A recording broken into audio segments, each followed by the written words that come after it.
Hello বন্ধুরা, সবাই কেমন আছো? চলে আসলাম আবার একটি মিনি ব্লগ নিয়ে। সকাল সকাল ঘুম থেকে উঠে আলু ভর্তা আর ডিম ভাজি ভাত করেছি। আজ আর অন্য কিছু রান্না করব না, এই দিয়ে সকালে সবার খাওয়া হয়ে যাবে। যদিও আলু ভর্তা দিয়ে খাওয়ার মতো কেউ নেই। তোমাদের দাদা ভাই আজকে হচ্ছে ডিউটিতে চলে গেছে, তাড়াতাড়ি ভাত খেয়ে না গিয়ে। আর এখন হচ্ছে আমি খেতে বসে পড়েছি। আগে বাবুকে খাইয়ে নিয়েছি, আর ও মাত্র 2-3 কামড় ভাত খেয়েছে, তার বেশি খেতে চায়নি। তো এই জন্য ভাবলাম যে খেতে খেতে যে এরপরে ওর জন্য মাংস রান্না করব, না হলে মোটেও খাবে না। আমার পাপান সোনার খাবার মানেই হচ্ছে ডিম ভাজা, না হলে মাংস। মাছও খাবে না, অন্য অন্য তরি তরকারি খাবে না, সবজিও খাবে না, ডাল একটু খায়, আর কোনো ধরনের শাক সবজি কিছুই খেতে চায় না। দুধ একটু প্রতিদিনই জাল দিয়ে রাখি, দুধ দিয়ে হচ্ছে সিমাই রান্না করে দিই, না হলে মিষ্টান্ন করে দিই, না হলে সাবুদানা রান্না করে দিই, ওটা একটুখানি খায় আর কি। এই ওর খাবারের মধ্যে আমার পাপান সোনাকে নিয়ে কি যে বিপদ, কি যে বিপদ, কিভাবে বলে বুঝাবো। জানি না কার বাচ্চা এরকমের আছে ঘরে। আমার বাবু একদমই খেতে চায় না, একদমই খেতে চায় না।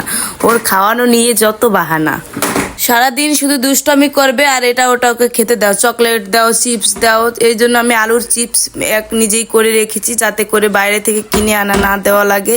বাইরের কেনাটা তো আসলে খাওয়া সেফ না, সেই জন্য হচ্ছে আমি নিজেই তৈরি করে রেখেছি, যেন অল্প অল্প করে ভেজে দিতে পারি। তারপর ওর হচ্ছে বাইরেরটাই ভালো লাগে, বাইরেরটাও আর খেতে হবে, ঘরেরটাও খেতে হবে। ঘরেরটা অল্প স্বল্প খেলেও বাইরেরটা বেশি খাওয়া লাগবে। এই তো আমি মাংস রান্না করতে শুরু করে দিয়েছি। এখন হচ্ছে বাবুর জন্য মাংস রান্না করবো, সবকিছু বেটে নিয়েছি। আর ওই পাশে হচ্ছে আমি দোন্দল ভাজি করতেছি রসুন দিয়ে আর কালো জিরে দিয়ে। এটা খুব ভালো লাগে আমার কাছে। তো রান্না করা আমার হয়ে গেছে। আর প্রেসার কুকারে রান্না করার একটাই কারণ, যাতে করে যেমন নরম হয়, বাবু ভালো করে খেতে পারে। এটা দেশি মুরগি, সেই জন্য হচ্ছে প্রেসার কুকারেই রান্না করি। আর বাবুকে সাধারণত দেশি মুরগি খাওয়ানো হয়। বলতে গেলে একদিন পর পরই বা 2 দিন পর পরই রান্না করি, তাও ও ভালোভাবে খেতে চায় না।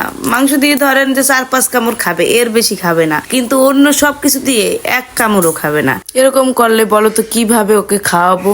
এত কষ্ট হয় ওকে খাওয়াতে, আমার কি বলবো। সব থেকে কঠিন কাজ এবং যুদ্ধের মতো মনে হয় আমাকে বাবুকে খাওয়ানোই। মনে হয় পলাশি যুদ্ধ শুরু করে দিই ওর সাথে খাওয়াতে গেলে। জানি না এইভাবে আর কতদিন খাওয়াতে হবে, কতদিনে আমার পাপান সোনাটা বড় হবে।